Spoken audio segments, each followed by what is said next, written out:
ഇന്ന് മിസ്സെല്ലിംഗ് നടക്കുന്നുണ്ട്. അതായത് ഇപ്പൊ ഈ പറഞ്ഞ പോലെ പല ക്രെഡിറ്റ് കോപ്പറേറ്റീവ് സൊസൈറ്റീസ്, പിന്നെ അതോടൊപ്പം തന്നെ ഈ മറ്റേ മണി ചെയിൻ പോലെയുള്ള പരിപാടികൾ, അങ്ങനെയുള്ള കുറെ കാര്യങ്ങളിൽ ഗ്യാരണ്ടി എന്നൊക്കെ പറഞ്ഞ ഒരു വേർഡ് ഉപയോഗിച്ചുകൊണ്ട് വളരെയധികം മിസ്സെല്ലിംഗ് നടക്കുന്നുണ്ട്. ഇപ്പൊ നേരത്തെ ചോദിച്ച ഒരു ക്വസ്റ്റ്യൻ എവിടെ നിക്ഷേപിക്കണം എന്ന് ചോദിച്ചു കഴിഞ്ഞാൽ, പല ആളുകളും നമ്മളിപ്പോൾ റിട്ടയർമെന്റിനെ കുറിച്ച് സംസാരിക്കുമ്പോൾ അവരുടെ ഒരു പൊതുവായിട്ടുള്ള ഒരു കാഴ്ചപ്പാടുണ്ട്. അതായത് ഇപ്പൊ ജീവിക്കാതെ നമ്മൾ ഫ്യൂച്ചറിന് വേണ്ടി ജീവിക്കുന്നു എന്നുള്ള ഒരു കൺസെപ്റ്റ് അവിടെ വരുന്നുണ്ട്. അപ്പോൾ അവരോട് സാറിന് ഇപ്പൊ എന്താണ് അവർക്ക് കൊടുക്കാനുള്ള ഒരു അഡ്വൈസ്? ഇന്ന് ഒരു മിക്കവരും സ്ട്രഗിൾ ചെയ്യുന്ന അല്ലെങ്കിൽ വലിയൊരു പ്രശ്നത്തിലൂടെ കടന്നു പോകാനുള്ള ഏറ്റവും പ്രധാനപ്പെട്ട ഒരു കാരണം എന്താണെന്ന് വെച്ച് കഴിഞ്ഞാൽ അവർക്ക് വരുമാനം കിട്ടാത്തതല്ല. Welcome sir. Oh, thank you. Okay, എനിക്ക് ആദ്യമായിട്ട് സാറിനോട് ചോദിക്കാനുള്ളത്, സാറിൻ്റെ നിരവധി വീഡിയോകളിൽ സാറ് റിട്ടയർമെന്റ് നല്ല രീതിയിൽ സാറ് അതിനെക്കുറിച്ച് മാത്രം പറയുന്നുണ്ട്. സാർ ഒരു റിട്ടയർമെന്റ് സ്പെഷ്യലിസ്റ്റ് ആയതുകൊണ്ടാണോ അത് കുറച്ച് എംഫസൈസ് ചെയ്ത് പറയുന്നത്? എന്തുകൊണ്ടാണ് ഞാൻ റിട്ടയർമെന്റിനെ കുറിച്ച് കൂടുതൽ സംസാരിക്കാനുള്ള കാരണം എന്താണെന്ന് വെച്ച് കഴിഞ്ഞാൽ, റിട്ടയർമെന്റിന് മാത്രം എടുത്തു പറയാവുന്ന കുറെ ക്വാളിറ്റികളുണ്ട്. ഇപ്പോൾ ഒരു എക്സാമ്പിൾ പറഞ്ഞു കഴിഞ്ഞാൽ, ഇപ്പം നമ്മളെ സംബന്ധിച്ച് ഇപ്പോൾ നിങ്ങൾക്കിപ്പോൾ ഒരു വീട് പണിയണം, ലോൺ കിട്ടും. ഇപ്പോൾ കുട്ടികളുടെ എഡ്യൂക്കേഷൻ നടത്തണം, അതിന് വേണമെങ്കിൽ നമുക്ക് എഡ്യൂക്കേഷൻ ലോൺ കിട്ടും.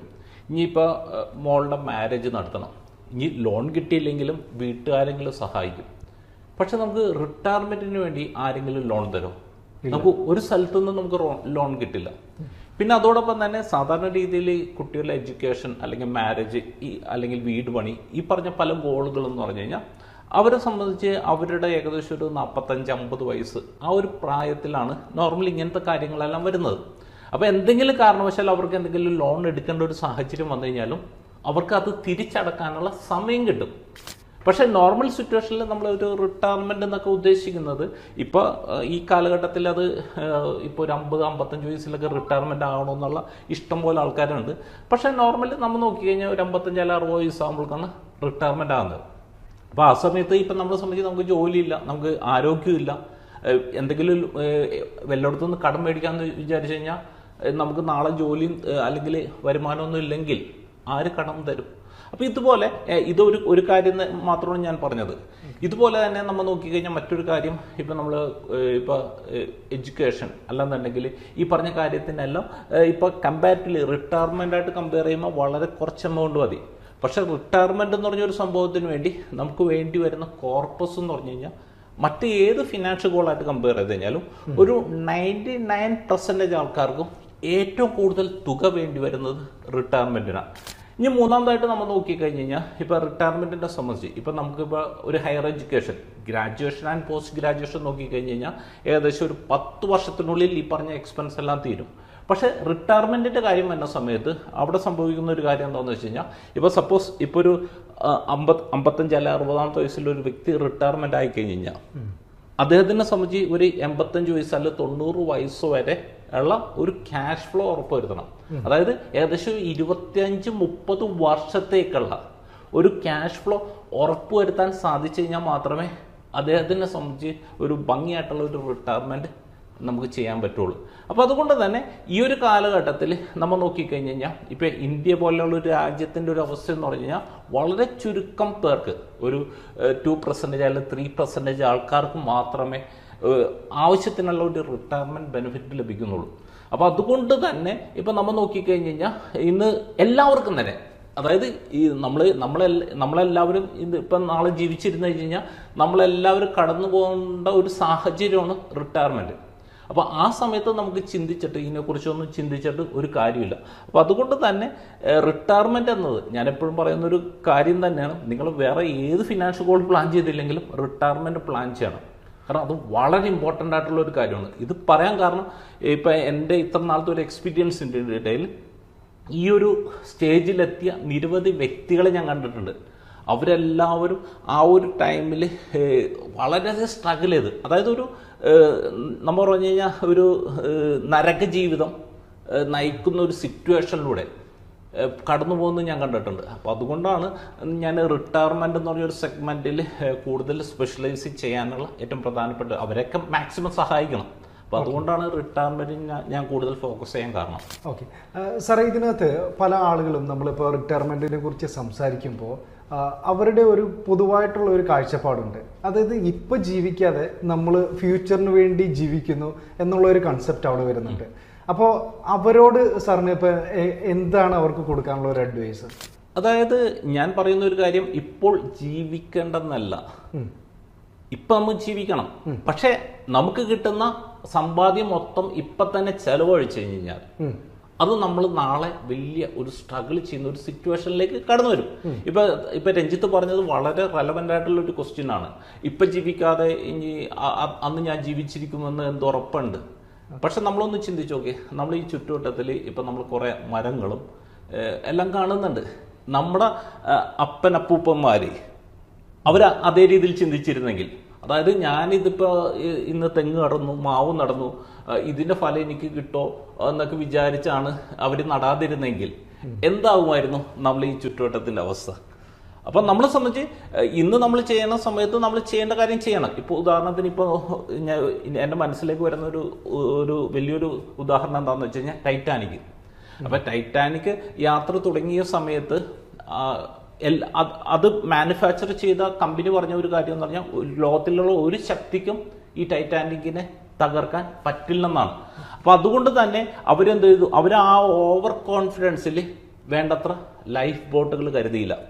അപ്പൊ ടൈറ്റാനിക് ഇടിച്ച സമയത്ത് 100-700 പേരാണ് രക്ഷപ്പെട്ടത്.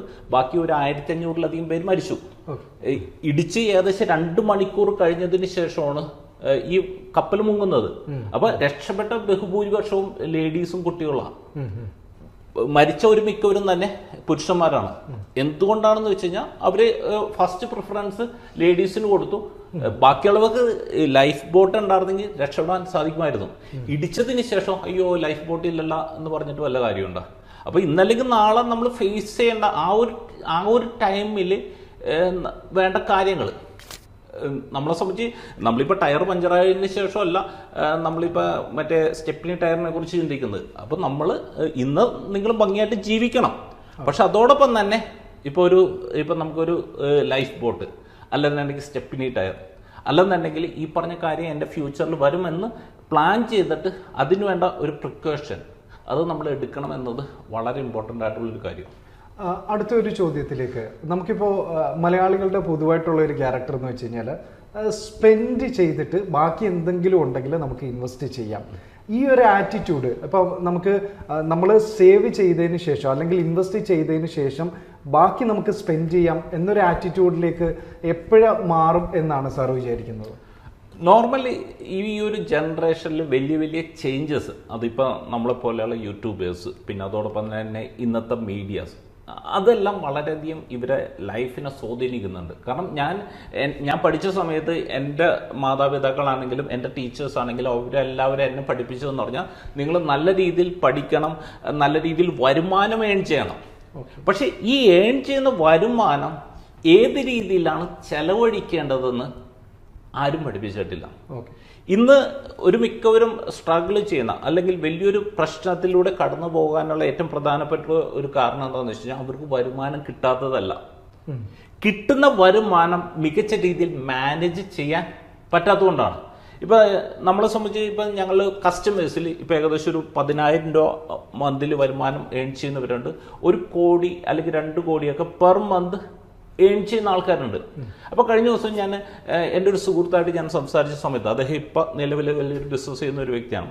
ഒരു 10-25 വർഷം മുമ്പ് അദ്ദേഹം ദുബായി ചെന്ന സമയത്ത് അദ്ദേഹത്തിന്റെ ഒരു മാസത്തെ ചെലവ് എന്ന് പറഞ്ഞു കഴിഞ്ഞാൽ ഏകദേശം ഒരു 500-600 ദിർഹമായിരുന്നു. ഇന്ന് അദ്ദേഹം പറഞ്ഞതനുസരിച്ച് ഇന്ന് അദ്ദേഹത്തിന്റെ ചെലവ് എന്ന് പറഞ്ഞു കഴിഞ്ഞാൽ ഇപ്പൊ ഇന്ത്യൻ റുപ്പീസ് നോക്കി കഴിഞ്ഞ് കഴിഞ്ഞാൽ ഏകദേശം 1 കോടിയിലധികം രൂപയാണ് ഒരു മാസത്തെ ചെലവ്. അപ്പൊ അതുകൊണ്ട് തന്നെ എൻ്റെ വരുമാനം കൂടുന്നതിനനുസരിച്ച് ഇപ്പൊ കൂടുതൽ എനിക്ക് ഇൻവെസ്റ്റ് ചെയ്യാം എന്ന് നോക്കിക്കഴിഞ്ഞാൽ നടക്കില്ല. കാരണം എന്താണെന്ന് വെച്ച് കഴിഞ്ഞാൽ ഈ 100 രൂപ കിട്ടുന്ന സമയത്ത് എനിക്കൊരു 10 രൂപ എനിക്ക് മാറ്റാൻ എനിക്ക് സാധിച്ചില്ലെങ്കിൽ ആ ഒരു വ്യക്തിക്ക് 1 ലക്ഷം രൂപ കിട്ടുന്ന സമയത്ത് 10,000 രൂപ എടുത്ത് മാറ്റാൻ പറ്റില്ല. കാരണം ഇതെന്ന് പറഞ്ഞൊരു ഹാബിറ്റാണ്. അപ്പൊ നമ്മളെ സംബന്ധിച്ച് നമുക്ക് കിട്ടുന്ന വരുമാനം മൊത്തം, കാരണം നമ്മളെപ്പോഴും നമ്മളെ ചെലവ് വരുന്നത് നമ്മളെ അവൈലബിലിറ്റിനെ ബേസ് ചെയ്തിട്ടാണ്. അതായത് നമ്മൾ എത്രത്തോളം തുക നമുക്ക് അവൈലബിൾ ആണ്. ഇപ്പൊ ഒരു എക്സാമ്പിൾ പറഞ്ഞു കഴിഞ്ഞാൽ ഇപ്പൊ സപ്പോസ് രഞ്ജിത്തിന് ഈ ഒരു റൂമിൽ പൂട്ടിയിടണമെന്ന് വിചാരിച്ചു. പൂട്ടിയിട്ടതിന് ശേഷം ഞാൻ പറഞ്ഞു 2 ദിവസം കഴിഞ്ഞിട്ടേ തുറന്നു വിടുകയുള്ളൂ. അപ്പൊ ഇവിടെ 2 വലിയ ക്യാൻ നിറച്ചും വെള്ളം വെച്ചിട്ടുണ്ട്, കുടിക്കാനുള്ള വെള്ളം. അപ്പൊ രഞ്ജിത്തിനറിയാം 2 ദിവസത്തേക്ക് ഈ പറഞ്ഞ 10, 20, 30 അല്ലെങ്കിൽ 40 ലിറ്റർ വെള്ളത്തിന്റെ ആവശ്യമില്ലെന്ന്. രഞ്ജിത്ത് നോർമൽ എന്ത് ചെയ്യും, ആ വെള്ളം ഉപയോഗിച്ച് മുഖം കഴുകും, ഇതെല്ലാം ചെയ്യും. കാരണം രഞ്ജിത്തിന്റെ മൈൻഡ് സെറ്റ് ചെയ്ത് വെച്ച അങ്ങനെയാണ് എനിക്ക് ആവശ്യത്തിൽ കൂടുതൽ വരുമാനം ഉണ്ടെന്ന്. അപ്പൊ നമ്മൾ ഓവർ കൺസ്യൂം ചെയ്യും. അതേസമയം ഞാൻ ഇവിടെ രഞ്ജിത്തിന്റെ പക്കല് ഒരു 1/2 ലിറ്റർ ബോട്ടിൽ വെള്ളം ഇവിടെ വെച്ചാണ്. എന്നിട്ട് ഞാൻ പറയണാണ് 2 ദിവസം കഴിഞ്ഞിട്ട് തുറന്നു വിടുള്ളൂ. ആ സമയത്ത് ഈ ബോട്ടിലത്തെ വെള്ളം വെച്ച് മുഖം കഴുകും ഇല്ല. ഭയങ്കര ദാഹം വന്നു കഴിഞ്ഞാൽ ഒരു പതുക്കൊന്ന് സിപ്പ് ചെയ്യും, കൂടുതൽ കുടിക്കുക പോലും ചെയ്യില്ല. കാരണം രഞ്ജിത്തിന് പൂർണ്ണമായിട്ടുള്ള ഒരു ബോധ്യമുണ്ട് ഈ പറഞ്ഞ സംഭവം 2 ദിവസത്തേക്ക് എനിക്ക് ഇതേ അവൈലബിൾ ആണെന്ന്. അപ്പൊ ഇതുപോലെ തന്നെ നമുക്ക് കിട്ടുന്ന സാലറി മൊത്തം നമുക്ക് സ്പെൻഡ് ചെയ്യാവുന്ന രീതിയിൽ നമ്മൾ ബാങ്ക് അക്കൗണ്ടിൽ നമ്മൾ അവൈലബിൾ ആക്കി വെക്കുന്ന സമയത്ത് നമ്മളുടെ മൈൻഡ് എപ്പോഴും ഇതെങ്ങനെ തീർക്കാം എന്നതിനെ കുറിച്ചായിരിക്കും ഇവര് വർക്ക് ചെയ്തുകൊണ്ടിരിക്കുന്നത്. അതിനിടയ്ക്ക് ഇപ്പൊ ഞാൻ കേട്ട ഒരു കാര്യമുണ്ട്, ഈ UPI വന്നപ്പോൾ ആളുകളുടെ സ്പെൻഡിങ്ങിന്റെ ഒരു ടെൻഡൻസി കൂടി. കാരണം എന്ന് വെച്ച് കഴിഞ്ഞാൽ അവരൊരു ബാർകോഡ് ജസ്റ്റ് സ്കാൻ ചെയ്ത് കഴിയുമ്പം അവരറിയാം, മറ്റ് നമ്മൾ പോക്കറ്റിൽ നിന്ന് ക്യാഷ് എടുത്ത് കൊടുക്കുമ്പോൾ നമുക്കറിയാം നമ്മളിപ്പോൾ ഒരു 5,000 ആണ് കൊടുക്കുന്നതെന്നുണ്ടെങ്കിൽ നമുക്ക് അതിൻ്റെ ഒരു വെയിറ്റ് അറിയാം, വെയിറ്റ് അല്ല അതിൻ്റെ ഒരു വാല്യൂ അറിയാം. പക്ഷേ നേരെ മറിച്ച് നമ്മളൊരു QR കോഡ് സ്കാൻ ചെയ്യുമ്പോൾ 10,000, 20,000 ഒക്കെ നമുക്ക് ചെയ്യാൻ ഒരു മടിയില്ല, അത് പെട്ടെന്ന് പോകുന്നു. അപ്പോൾ അതൊരു നമ്മളുടെ ലൈഫിനെ ഇത് ചെയ്തിട്ടുണ്ട്, ഇൻഫ്ലുവൻസ് ചെയ്തിട്ടുണ്ട് അല്ലേ? അപ്പോൾ അങ്ങനത്തെ ഒരു സാഹചര്യം നമുക്ക് വരാതിരിക്കണമെങ്കിൽ ഞാൻ പറയുന്ന ഒരു കാര്യം, അതായത് എൻ്റെ ഫസ്റ്റ് വീഡിയോ, അതായത് 2017 ഏറ്റവും ആദ്യത്തെ വീഡിയോ എന്ന് പറഞ്ഞാൽ 8 മിനിറ്റ് വരെ നിങ്ങൾക്ക് സമ്പന്നനാകാം എന്നുള്ളൊരു വീഡിയോ ആണ്. ആ വീഡിയോയിൽ ഞാൻ പറഞ്ഞൊരു കാര്യമുണ്ട്, നിങ്ങളുടെ വരുമാനത്തിന്റെ ഒരു 30% തുക സജസ്റ്റ് ചെയ്യുന്നത് വരുമാനത്തിന്റെ 30% ഒരു ഐഡിയ, അതിൽ കൂടുതൽ ചെയ്യാൻ പറ്റുമെങ്കിൽ കൂടുതൽ ചെയ്യുക. ഇപ്പൊ ചിലവരെ സംബന്ധിച്ച് ഇപ്പൊ സ്റ്റാർട്ടിങ് തന്നെ 30% പറ്റണമെന്നില്ല. അപ്പൊ അവരെ സംബന്ധിച്ച് 5%, 10%. പക്ഷെ നമ്മളൊരു ലക്ഷ്യം വെക്കണം, എനിക്കൊരു 30% മാറ്റണം. അങ്ങനെയാണെങ്കിൽ ഇപ്പൊ ഞാൻ സ്റ്റാർട്ട് ചെയ്ത സമയത്ത് എനിക്ക് 30% ഒന്നും എനിക്ക് മാറ്റാൻ പറ്റില്ലായിരുന്നു, എനിക്ക് 5% പോലും മാറ്റാൻ പറ്റില്ലായിരുന്നു. അങ്ങനത്തെ ഒരു സാഹചര്യത്തിലാണ് ഞാൻ എന്റെ കരിയർ സ്റ്റാർട്ട് ചെയ്യുന്നത്. പക്ഷെ ഗ്രാജുവലി ഞാൻ കൂട്ടി ഇന്നിപ്പോ എന്റെ വരുമാനത്തിന്റെ 50% തുക ഞാൻ ഇൻവെസ്റ്റ്മെന്റിലേക്ക് മാറ്റാവുന്ന ഒരു സിറ്റുവേഷനിലേക്ക് വന്നു. അപ്പൊ ബാക്കി, അതായത് ഇൻവെസ്റ്റ്മെന്റിന് വേണ്ടി ഞാനൊരു സർട്ടൻ പെർസെന്റേജ് ഫിക്സ് ചെയ്യുക. അതിപ്പോ നിങ്ങളുടെ ഇപ്പോഴത്തെ സാഹചര്യത്തിൽ എത്രയാണെന്ന് നിങ്ങൾ ഫിക്സ് ചെയ്യുക. പക്ഷെ മിനിമം ഒരു 30% എങ്കിലും മാറ്റിയാലേ നമ്മുടെ ലൈഫ് സ്റ്റൈൽ റിലേറ്റഡ് ആയിട്ടുള്ള കാര്യങ്ങളെല്ലാം നമുക്ക് മീറ്റ് ചെയ്യാൻ പറ്റുള്ളൂ. സാർ ഇപ്പൊ ഇൻവെസ്റ്റ്മെന്റിന്റെ കാര്യം പറഞ്ഞു, ഏത് ഇൻവെസ്റ്റ്മെന്റിലേക്കാണ് നമ്മൾ ഇൻവെസ്റ്റ് ചെയ്യേണ്ടത്? ഇപ്പോൾ പൊതുവായിട്ട് ഇപ്പം കൂടുതൽ റിട്ടേൺ തരാം എന്ന് പറഞ്ഞിട്ട് ഒരുപാട് ആൾക്കാർ മിസ് സെല്ലിങ് ചെയ്യുന്നുണ്ട് ഒരുപാട് പ്രോഡക്റ്റുകൾ. ഇപ്പം നമ്മൾ ഡെയിലി ഒരു പത്രമാധ്യമങ്ങൾ അല്ലെങ്കിൽ സോഷ്യൽ മീഡിയ എടുത്ത് നോക്കിക്കഴിഞ്ഞാൽ ഡെയിലി ഒരു ന്യൂസ് ഉണ്ടാവും, ഇന്നൊരു ചിട്ടി കമ്പനി പൊട്ടിയ അല്ലെങ്കിൽ ഇന്നൊരു ബാങ്ക് തകർന്നു എന്നുള്ള ഒരുപാട് ന്യൂസ്. എങ്കിൽ പോലും മലയാളികൾ വീണ്ടും കൊണ്ടുവന്ന് എന്തുകൊണ്ടാണ് നിക്ഷേപിക്കുന്നത്? അതായത് നമ്മളെപ്പോഴും മനസ്സിലാക്കേണ്ട ഒരു കാര്യം, ഇപ്പോൾ ഒരു റിട്ടേണും റിസ്ക്കും, ഒരു കോയിൻ എടുത്തു കഴിഞ്ഞാൽ അതിന്റെ ഒരു വശത്ത് റിട്ടേൺ ആണെങ്കിൽ അപ്പുറത്ത് റിസ്ക് ആണ്. എവിടെയെങ്കിലും കൂടുതൽ റിട്ടേൺ പറഞ്ഞിട്ടുണ്ടോ അതിനർത്ഥം അവിടെ കൂടുതൽ റിസ്ക് ഉണ്ട് എന്ന് തന്നെയാണ്. പക്ഷെ പലപ്പോഴും സംഭവിക്കുന്ന ഒരു കാര്യം എന്ന് പറഞ്ഞാൽ ഇന്ന് മിസ് സെല്ലിംഗ് നടക്കുന്നുണ്ട്. അതായത് ഇപ്പൊ ഈ പറഞ്ഞ പോലെ പല ക്രെഡിറ്റ് കോപ്പറേറ്റീവ് സൊസൈറ്റീസ്, പിന്നെ അതോടൊപ്പം തന്നെ ഈ മറ്റേ മണി ചെയിൻ പോലെയുള്ള പരിപാടികൾ, അങ്ങനെയുള്ള കുറെ കാര്യങ്ങളിൽ ഗ്യാരണ്ടി എന്നൊക്കെ പറഞ്ഞ ഒരു വേർഡ് ഉപയോഗിച്ചുകൊണ്ട് വളരെയധികം മിസ് സെല്ലിംഗ് നടക്കുന്നുണ്ട്. ഇപ്പൊ നേരത്തെ ചോദിച്ച ഒരു ക്വസ്റ്റ്യൻ എവിടെ നിക്ഷേപിക്കണം എന്ന് ചോദിച്ചു കഴിഞ്ഞാൽ നമ്മൾ ആദ്യം മനസ്സിലാക്കേണ്ടത് സേവിങ്സ് എന്ന് പറഞ്ഞൊരു കൺസെപ്റ്റ് ഉണ്ട്, ഇൻവെസ്റ്റ്മെന്റ് എന്ന് പറയുന്ന ഒരു കൺസെപ്റ്റ് ഉണ്ട്. എന്താണ് സേവിങ്സ് എന്ന് പറഞ്ഞാൽ ഞാനിപ്പോൾ ഒരു കുടുക്കെ കൊണ്ടുപോയി ഇടുന്നു, അല്ലെന്നുണ്ടെങ്കിൽ ഞാൻ ബാങ്കിൽ കൊണ്ടുപോയി ഡെപ്പോസിറ്റ് ചെയ്യുന്നു, അല്ലെങ്കിൽ ഞാൻ ഏതെങ്കിലും ഒരു ചിട്ടി ഫണ്ടിൽ ഇത് ചെയ്യുന്നു, അല്ലെങ്കിൽ അതായത് എന്നെ സംബന്ധിച്ച് എനിക്ക് പെട്ടെന്ന് ലിക്വിഡേറ്റ് ചെയ്യാൻ, ഇപ്പൊ ചിട്ടി ഫണ്ടൊന്നും പെട്ടെന്ന് ലിക്വിഡേറ്റ് ചെയ്യാൻ പറ്റില്ല, ഞാൻ പറഞ്ഞു വന്ന സമയത്ത് അങ്ങനെ പറഞ്ഞു എന്ന് മാത്രമേ ഉള്ളൂ. എനിക്ക് പെട്ടെന്ന് ലിക്വിഡേറ്റ് ചെയ്യാവുന്നതും അതോടൊപ്പം തന്നെ എന്നെ സംബന്ധിച്ച് ഇൻഫ്ലേഷൻ അവിടെ അത്രയ്ക്കും ഇമ്പോർട്ടൻ്റ് അല്ല, കൂടുതൽ സേഫ്റ്റി ആയിട്ടുള്ള ഏതെങ്കിലും ഒരു ഇൻവെസ്റ്റ്മെന്റിൽ ചെയ്യുന്നതിനെയാണ് സേവിങ്സ് എന്ന് പറയുന്നത്. പക്ഷെ ഇൻവെസ്റ്റ്മെന്റ് എന്ന് പറയണമെങ്കിൽ അതിന് ഏറ്റവും ബേസിക് ക്വാളിറ്റി എന്താണെന്ന് വെച്ച് കഴിഞ്ഞാൽ നമുക്ക് ഇൻഫ്ലേഷനെ ബീറ്റ് ചെയ്യാൻ പറ്റണം. അതായത് ഇപ്പൊ താങ്കളെ സംബന്ധിച്ച് താങ്കൾ ഇപ്പോൾ ഒരു എക്സാമ്പിൾ പറഞ്ഞു കഴിഞ്ഞാൽ ഇപ്പൊ താങ്കളുടെ കയ്യിൽ ഇപ്പൊ ഒരു ഫെരാരി കാർ ഉണ്ടെന്ന് വിചാരിച്ചോ, എൻ്റെ കയ്യിൽ ടാറ്റയുടെ നാനോ ഉണ്ട്, അപ്പൊ ഫെരാരിക്ക് ഇപ്പൊ ഒരു മണിക്കൂറിൽ നല്ല റോഡാണെങ്കിൽ ഏകദേശം ഒരു 200 കിലോമീറ്റർ സ്പീഡിൽ പോവാം. എന്റെ കാറിന് ഏകദേശം ഒരു 60 കിലോമീറ്റർ അല്ലെങ്കിൽ 100 കിലോമീറ്റർ സ്പീഡിൽ പോകാൻ പറ്റും. മാക്സിമം 100 കിലോമീറ്റർ സ്പീഡിൽ പോകാൻ പറ്റും എന്ന് തന്നെ വിചാരിച്ചു. അങ്ങനെയാണെങ്കിൽ എന്താണ് സംഭവിക്കുന്നത്? ഇപ്പൊ 1 മണിക്കൂർ കഴിയുമ്പോഴേക്കും ഫെരാരി 200 കിലോമീറ്റർ ഡിസ്റ്റൻസിലെത്തും. ടാറ്റയുടെ നാനോ 60 കിലോമീറ്റർ, 60 അല്ലെങ്കിൽ 100 കിലോമീറ്റർ ആണെങ്കിൽ 100 കിലോമീറ്റർ അവിടെ എത്തും. അപ്പൊ 1 മണിക്കൂർ കഴിഞ്ഞപ്പോൾ ഇതിന്റെ രണ്ടും തമ്മിലുള്ള ഡിസ്റ്റൻസ് എത്രയായി? ഒരു 100 കിലോ, 100 കിലോമീറ്ററിന്റെ വ്യത്യാസമായി. അപ്പൊ 2 മണിക്കൂർ കഴിയുമേ 200 10 മണിക്കൂർ ആകുമേ 1000 കിലോമീറ്റർ ആയി. അപ്പൊ നമ്മളെ സംബന്ധിച്ച് നമ്മൾ ഇൻവെസ്റ്റ്മെന്റിന് നമ്മുടെ ഇൻഫ്ലേഷനെ ബീറ്റ് ചെയ്യാൻ പറ്റാത്ത ഒരു സാഹചര്യം വന്നു കഴിഞ്ഞാൽ ഒരു കാരണവശാലും നമുക്ക് ഈ ഗോൾ, അതായത് ഇപ്പൊ ടാറ്റയുടെ നാനോ വെച്ച് ഫെരാരിനെ ഓവർടേക്ക് ചെയ്യാൻ പറ്റില്ല എന്ന് മാത്രമല്ല, സമയം കഴിയും തോറും ഇത് തമ്മിലുള്ള ഗ്യാപ്പ് കൂടിക്കൊണ്ടിരിക്കും. അപ്പൊ അതുകൊണ്ട് തന്നെ ഒരു ഇൻവെസ്റ്റ്മെന്റ് എന്നുള്ളൊരു കാറ്റഗറിയിൽ പെടുത്തണമെങ്കിൽ അതിന് ഏറ്റവും ബേസിക് ആയിട്ടുള്ള ക്വാളിറ്റി എന്താണെന്ന് വെച്ച് കഴിഞ്ഞാൽ ഇൻഫ്ലേഷനെ ബീറ്റ് ചെയ്യാൻ സാധിക്കണം.